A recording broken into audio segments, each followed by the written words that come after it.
Serious actress, because serious actresses can't have big bosoms. Is that what you mean? Well, I think that they might sort of detract from the performance, if you know what I mean. Really? I can't think that can necessarily be true. I mean, what a crummy performance if people are... There's an unspoken contract in every celebrity interview. The host asks questions. The guest answers them. Everyone stays polite.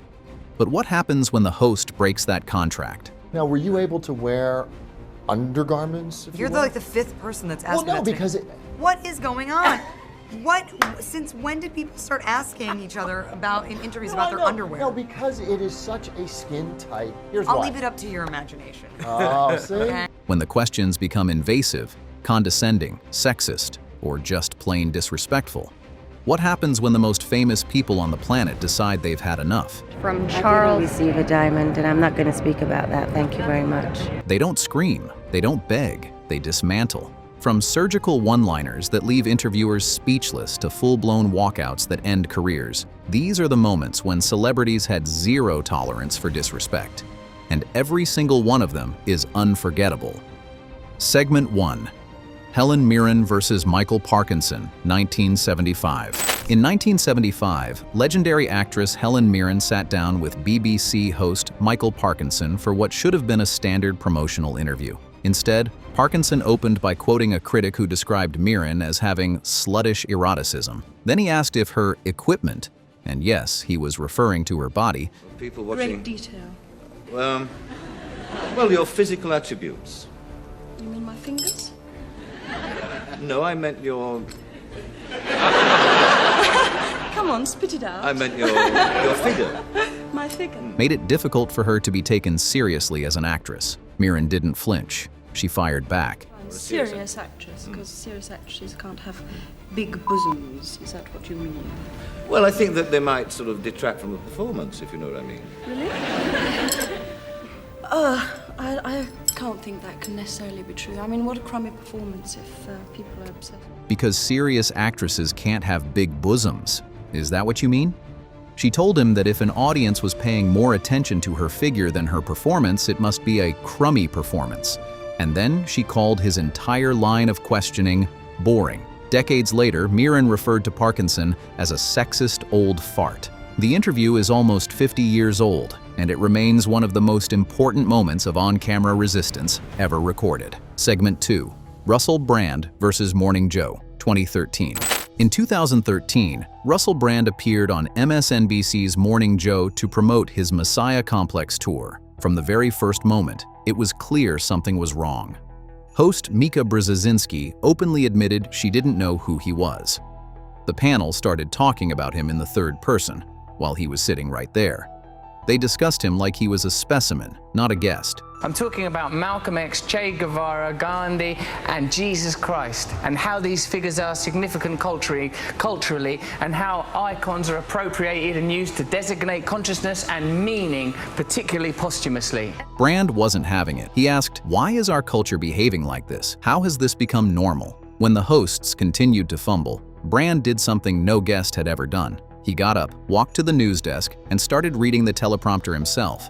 He delivered the news. He took over the entire segment. The hosts sat there, stunned, while Brand ran their own show better than they did. Talking about the situation with Edward Snowden, this whistleblower, is it good what he's done for America, or are our secrets being jeopardized by his intentions? We're going to be talking about that. A masterclass in turning disrespect into entertainment. Segment 3. Simone Biles on Dancing with the Stars, 2017. Olympic gold medalist Simone Biles didn't sign up for Dancing with the Stars to be lectured about her facial expressions. Week after week, the judges told her she lacked emotion and authenticity. Host Tom Bergeron questioned why she wasn't smiling while receiving their critiques. Biles, the most decorated gymnast in history, looked at them and delivered 5 words that echoed around the world.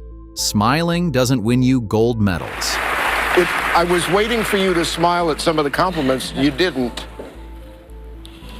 Smiling doesn't win you gold medals. The line exposed the gendered double standard that demands women remain pleasant no matter the pressure. Bergeron eventually apologized on Twitter, but the damage to his credibility was already done. Segment 4. Cate Blanchett, at the 2014 SAG Awards. At the 2014 Screen Actors Guild Awards, Cate Blanchett was being interviewed by an E! News host when the network deployed its signature move, the glam cam. As the camera started its vertical scan of Blanchett's Givenchy gown, she interrupted the interview, bent down toward the lens, and asked one question: "Do you do that to the guys?" The silence that followed was deafening. I'm just wondering, do you do that to the guys? Yes. It's a thing it just happens. Like, what do you think is going to happen down there that is so fascinating? Blanchett had exposed the systemic double standard of the award circuit in a single sentence. The moment became a rallying point for the Ask Her More campaign, a movement dedicated to forcing red carpet reporters to engage with actresses as professionals, not mannequins. Segment 5, Ariana Grande versus Power 106 DJs, 2015. During a 2015 radio interview, Ariana Grande was hit with a question she instantly recognized as reductive and sexist. The DJs asked her to choose between giving up her phone or her makeup, as if those were the only two things a young woman could possibly care about. So, if you could use makeup or your phone one last time, which one would you pick? Makeup or your phone? Is this what you think girls have trouble choosing between? Yeah, absolutely. Is this Are you kidding? Yes. Is it? Grande fired back. Is this what you think girls have trouble choosing between? Is this men assuming that's what girls would have to choose between? When she explained that she often unplugs from her phone to be present with friends, they shouted, Is this men assuming that that's what girls would have to choose between? Now, not a question. Can you really go anywhere without your cell phone? Yes. How long can you go without looking at Twitter? Many hours. Hours. Many hours. I don't believe it. Absolutely. I have to do it, and I have to use it in doses. Ladies, learn. Grande corrected them again. Boys, learn. Come on. Boys and girls, we can all learn. When they tried to claim the unicorn emoji was only for girls, she told them they needed brushing up on equality. A live masterclass in gender correction delivered by a 22-year-old pop star. Segment 6, Scarlett Johansson on the Avengers press tour, 2012. During the 2012 press tour for the Avengers, Scarlett Johansson sat down with a reporter from Extra who had one burning question about her role as Black Widow. Not about the fight choreography, not about the character's arc. He wanted to know if she was able to wear undergarments underneath her costume. Johansson told him he was the 5th person that day to ask her that question. Now, were you able to wear undergarments? You're like the 5th person that's asking Well, no, that because What is going on? Since when did people start asking each other in interviews about their underwear? No, because it is such a skin tight. Here's why. I'll leave it up to your imagination. Oh, see? Okay. When the reporter tried to justify it by mentioning the skin-tight nature of the suit, Johansson hit back with ice-cold sarcasm. I'll leave it up to your imagination. Then she turned the question on him. What kind of interview is this? You asked Joss what kind of underwear he wears? No. What kind of interview is this? A textbook shutdown. Just a woman making a reporter feel exactly as small as his question deserved. Segment 7, Laverne Cox and Carmen Carrera on Katie Couric, 2014. When transgender actresses Laverne Cox and Carmen Carrera appeared on Katie Couric's talk show in 2014, the conversation took an invasive turn. Couric directed questions toward Carrera about her body and whether she had undergone certain surgeries. Questions about her most private physical details, framed as just being curious. Carrera shut it down, shushing the host and firmly stating the topic was personal. But it was Laverne Cox who delivered the broader message. She explained that the obsession with transgender people's bodies objectifies them and distracts from the real issues: the violence, discrimination, and systemic barriers the community faces. The moment became a landmark in how media interviews with transgender public figures are conducted. Segment 8, Naomi Campbell versus ABC News, 2010. Naomi Campbell's 2010 interview with ABC News took things to another level. Reporters confronted her about allegations she had received a large diamond from former Liberian President Charles Taylor. Campbell's voice rose immediately. I didn't receive a blood diamond, and I'm not going to speak about that. As she stood up to leave, From Charles. I didn't receive a diamond, and I'm not going to speak about that. Thank you very much. she turned and punched the camera out of the producer's hand. The footage tilted violently as she made her exit. It was raw, explosive, and completely unfiltered. It wasn't measured. It wasn't strategic, it was pure instinct. A woman who felt ambushed and responded with force. Segment 9. Rihanna walking out on Sunrise, 2012. During a 2012 press tour for Battleship, Rihanna appeared on the Australian morning show, Sunrise. Host Natalie Barr couldn't resist pivoting from the film to Rihanna's personal life. She asked about rumored relationships and her past with Chris Brown. Rihanna shut it down instantly. This is very frustrating. When Barr pushed back, insisting that people are interested because Rihanna is a star, the singer's response was devastating. They're interested in a lot of things that don't matter and shouldn't matter. And then she walked out. No dramatic speech, no raised voice. The quietest walkout that ever said the loudest thing. Segment 10. Marshawn Lynch at Super Bowl Media Day, 2015. Marshawn Lynch didn't want to be at that podium. The NFL had made it clear, if he didn't show up to Media Day, he'd face a $500,000 fine. He sat down, he set a timer on his phone, and for the next several minutes, he answered every single question with some variation of the same 8 words. I'm just here so I won't get fined. 29 questions, 29 identical answers. When the timer hit 0, he stood up and walked away. 0 usable sound bites, 0 engagement, complete technical compliance. The most famous act of malicious compliance in sports history. He gave them exactly what they required and absolutely nothing more.